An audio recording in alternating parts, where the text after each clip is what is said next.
dalal ak sur ma chaîne YouTube Aliou Vision gars yi tey ñu ngi suñ sixième épisode ci série Adobe Illustrator bu fekkee indi fa nga ci chaîne bi bu fàttee abonné commentaire partager surtout like yi gars yi tey nag dañoo ñëw pour créer benn design tableau mural ci Illustrator ñu bëri nag Photoshop lañ ko xamee mais da nga ko bëgg a def ci Illustrator léegi yow ñu ngi leen ñaan nga seetaan vidéo yi passé ba pare pour que nga mën a comprendre outils yu ñuy utiliser pour mën a def yooyu yëpp léegi bu fekkee abonné ko d'abord gars yi abonneel ba pare ñu soog a mën a dem kon fii lay xewee ci Aliou Vision on va ñu dem.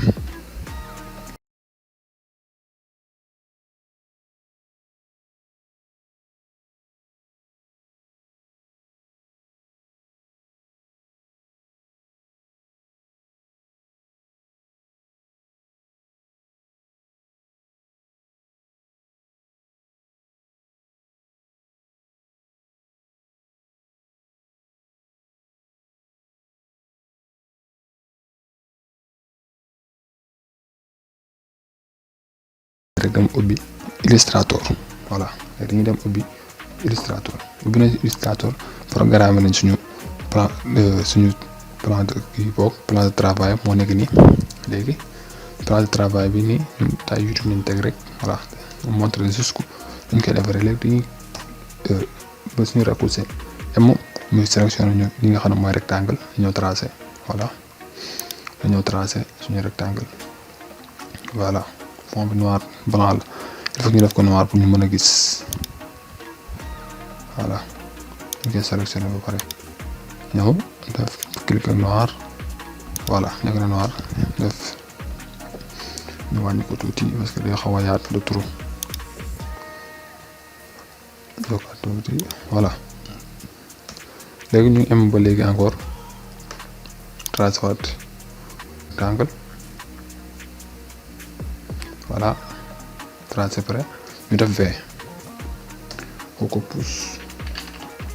ñu pousse ko tuuti ak suñu flèche ki clavier ñu boole leen def clic droit associé ba pare nag pour que nga mën a gën a am dimension bi ñu war a amaat fii léegi lay def doo tracé waat sinon da nga yàq lépp nga def contrôle C contrôle V gis nga mais lii moo war a ñëw fii lii ñëw fii donc da ngay def clic droit transformation miroir automatiquement da la koy changer ma ñëw teg pousse tuuti voilà léegi dañuy pousse pour mën a tracer beneen bi ñëw ci digg bi léegi dañuy defaat M tracé voilà tracé bi nga xam ne moo war a ñëw ci digg bi voilà ñu def fee moom lañ koy ajuster pousse ko tuuti yaa nga fekk si tuuti encore voilà ñu xool ñaar dimension yi tolloowuñ utiliser clavier bi pousse tuuti voilà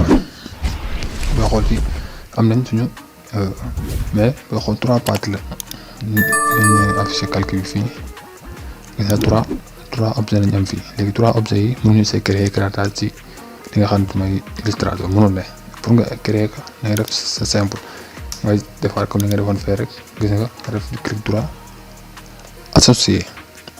ne leen ça veut dire nga associé leen mu nekk benn associé mooy loolu nga boole voilà lu may moo associé léegi li bay xool lépp nekk na benn léegi li ñuy def dañ koy teg nii centré ko nii c'est bon léegi dañuy dem fichier importer suñu image moo xam sa photo la wala yaa am gën a xam looy def lépp loo bëgg a tableau rek nga def clic droit comme que benn photo la voilà léegi ñu def dézoom daal def shift boolekal shift bul fàtte shift boo ko boolekee nii xaw su ma defee nii gis nga image bi day yàqu du ñëw day defar moom da ngay def shift boolekal shift voilà bu boolekee shift nga ñëw zoom mais gars yi dama lay conseil dara balaa ñoo créer éclairage gis nga lii ma defar ma nii photo bi nii en croix ça veut dire que damay bëgg a wax ni que ne image bi nii su ma ko bëggoon tirer ji mën naa toj parce que mu ko incorporé wu ku amul image bi yaakaar defe naa noonu la bu amul image bi ci machine am wala ci projeteur bu mu koy caler foofu mën naa bañ a image bi mën naa toj moom image bi mën naa bañ a afficher foofu comme ça boo créer éclairage ba pare envoyé ko par PDF envoyé ko moom ñooy kii du gis dara ci plan bi mais du gis photo bi parce que photo bi boobaa léeg-léeg def na nga dem fii ñu bind incorporé nga incorporé image bi dañ na ñu dong la voilà léegi ñu continuer voilà day ñëw teg mais ci nii objet bi mun ko fi photo mënut a féete objet kaw te boo defoon ni boo créer un masque d'écratage day bañ parce que da lay wax ni que ni lépp luy texte wala objet loo xam ne lépp yaa ko créer bi Illustrator lu jógee fële ñëw fii mënu ko créer écratage am ci kawam léegi ñuy def dañ ko jël disposition en arrière plan photo bi ci boppam pour que lii mën a nekk disposition en premier plan voilà léegi ñu wàccee ko tuuti ba am kanam gi tout ça bu nekkoon Photoshop moom image bi boo tekkee ci kaw rek da ngay ñëw rek waaw wàññi capacité bi tuuti xool ajusté fu mu toll voilà léegi fii tamit bu ñu créé ba léegi écratage du jàll dañuy démontrer rek ñu def créer un masque d'écratage gis nga doo gis dara gis nga day mel ne kon li ngay liggéeyoon yëpp a yàqu léegi lay def da nga def CTRL Z voilà bu defee CTRL Z ba pare nga cliquer ci objet bi pas photo bi objet bi nga tracé nii nga ñëw fi ñu bind objet nga wàcc fi ñu bind tracé transparent nga def créer gis nga voilà lii yëpp day gudd da nga utiliser raccourci bi moom la suggéré fii ci côté bi CTRL+8 boo ko bësee rek automatiquement da koy créer voilà créer na ko léegi dañ créer waat ñu écratage créer un écratage xoolal léegi jàll na léegi gis nga dañ zoom ngeen gën a gis voilà gis nga créer nañ ko voilà gis nga léegi ñuy dem Google léegi télécharger benn fond salon ñu teg ko ci ñu xool léegi ñuy def dañuy dem Google léegi fii nii ma leen indi nii mooy firi PNG léegi fii boo bëggoon télécharger li nga xamante ni si mooy ay PNG moo tax boo télécharger woon boo bëggoon télécharger YouTube ba defoon ni YouTube da lay indi image yëpp gis na en PNG la voilà léegi lien boobu dinaa ko def ci description vidéo bi pour que ngeen xam ko salon ñu def salon seulement ñu bind salon xool voilà léegi dañuy def salon ñu xool salon boo xam ne mur bi dina feeñ ñu mën a teg suñu photo voilà dañ jël bi comme bii dañ jël bi def dañu ko télécharger ñu def copier l'image ñëw def CTRL V voilà ñëw ajusté ko normal zoom ko xoj image ba mu ajusté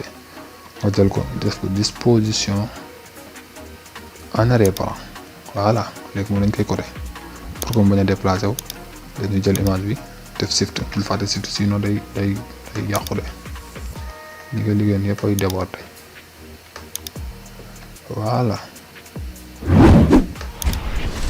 voilà léegi gis nga ni technique ko ni comme suñu mur yaa ngi gis technique ko ni suñu mur voilà léegi lu ñuy def gis nga amul benn kii bu xaw a ngeen dañ ci yokk ay ombre dañ koy zoom fii bu nekkee li nga xam ne mooy contrôle da lay indi pour que nga mën a def ko forme mu arrondir gis nga léegi forme yëpp arrondir gis nga arrondir naa ko su ma neex ma defaat ko nii mu nekkaat carré bu normal mais su ma neex ma bàyyi ko nii mu arrondir gis nga voilà léegi damay ñëw def effet su ma ñëwee effet ma ñëw effet spécial moo nekk nii xaw ci ombre portée ko bës voilà indi na ma ombre portée yi mais ombre yi dafa xaw a dafa kii dañuy wàññi atténuation bi nga xaw am tuuti éclaircité rek c'est bon ñu wàññi gis nga léegi dañ ci ne ko en X c'est bon voilà gis nga booy xool gis ni tableau bi dañ ko monter rek ci mur bi yaa ngi gis yaa ngi gis ne tableau bi dañ ko monter ci mur bi voilà gars yi nee na indoon en 10 minutes ñu créer li nga xam ne mooy suñu simple tableau ci Illustrator mais ci ma lay conseil mooy booy defar tableau tamit boo maîtriser Photoshop demal foofu nga defaree ko parce que foofu après di nga mën a def lépp loo xamante ne si mooy retouche photo yi retouche image bi may ko éclaircité tuuti voilà raxasaat ko daal naan raxas foofu mën nga fay raxasaat image yi voilà mais Illustrator mooy base bi dëgg création logo la waaw création logo illustré créer dessin voilà pour loolu la quoi voilà gars yi li ñu leen indi doon comme vidéo c'est très simple nii rek lañ koy defee yomb na lool waaye yow tamit nag bul fàtte abonné pour que ñu gën a mën a def ci vidéo yi voilà lépp loo xamante ni bëgg nga xoolaat ci Illustrator rek incha allah rabbi mën nga ko def ci commentaire yi gars yi da leen commentaire surtout ngeen abonné voilà ñu abonné ñu gën a mën a taxaw ci li nga xamante ne si mooy vidéo yi voilà ñun rek yéen ci mën a jàpp waaw kon di leen jox di daje ci épisode 7 ba beneen yoon incha allah yaa ngeen jëf.